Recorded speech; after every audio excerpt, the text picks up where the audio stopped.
city in a Batmobile. Even though it get crazy, niggas don't talk like Swayze. What up?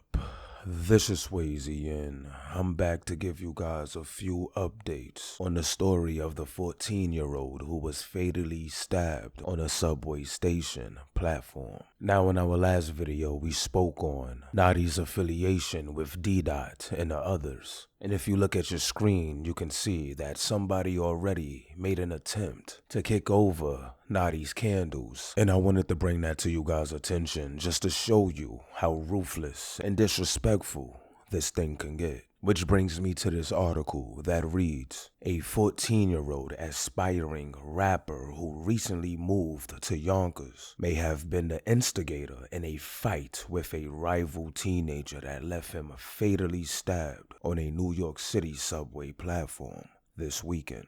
Prosecutors downgraded the original second-degree murder charge filed by police against 15-year-old Kelvin Martinez to first-degree manslaughter after learning Notti had cornered Martinez and confronted him with a broomstick, the Manhattan District Attorney's Office said. Now this is where I want you guys to really pay attention because shit is about to get crazy. The article continues. The altercation occurred just before 3 p.m. Saturday on the uptown platform of the 137th Street City College 1 train station in Hamilton Heights. Notti Osama had his liver punctured when he was stabbed once in the abdomen and died a short time later as EMS transferred him to the hospital. Notti and Martinez knew each other and were associates of rival gangs that had a series of escalations in recent weeks. On Saturday afternoon, Notti and two friends were walking at 137th Street and Broadway when they came across Martinez, who went into the train station to catch an uptown train. Notti grabbed a broomstick and he and his friends followed Martinez into the station. They cornered him at the north end of the platform.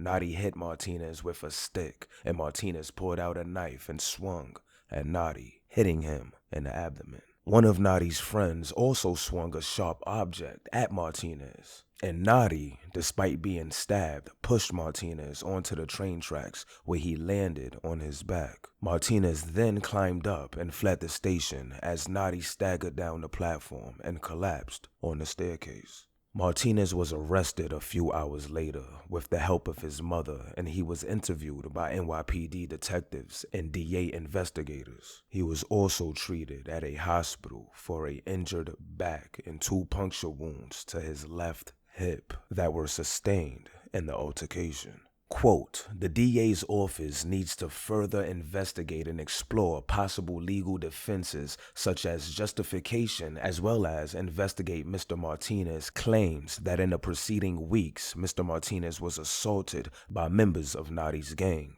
Makovsky told the judge Sunday, according to a transcript provided by the district attorney's office. The article ends off stating, the prosecutors did not request bail, and it was agreed that Martinez would be allowed to live outside New York City at a location unknown to the prosecutors but not identified publicly because of a significant risk of violent retaliation against Martinez.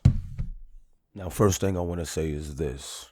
It's very unfortunate that this 14-year-old lost his life. And I send my condolences to his family, friends, and loved ones. And I also think it's unfortunate that this 15-year-old found himself in all of this nonsense. However, if you paid attention to the article, I believe the 15-year-old who stabbed Notti is possibly gonna get off with self-defense on this one. If you was listening to what I just read, they said that Notti was with 2 other people. They cornered him in a train station. At that point, Notti and his friends are the aggressors. They're swinging broomsticks at him, and it's not like the 15-year-old came out unscathed. He also suffered from 2 puncture wounds to the left hip, and he stabbed Notti 1 time.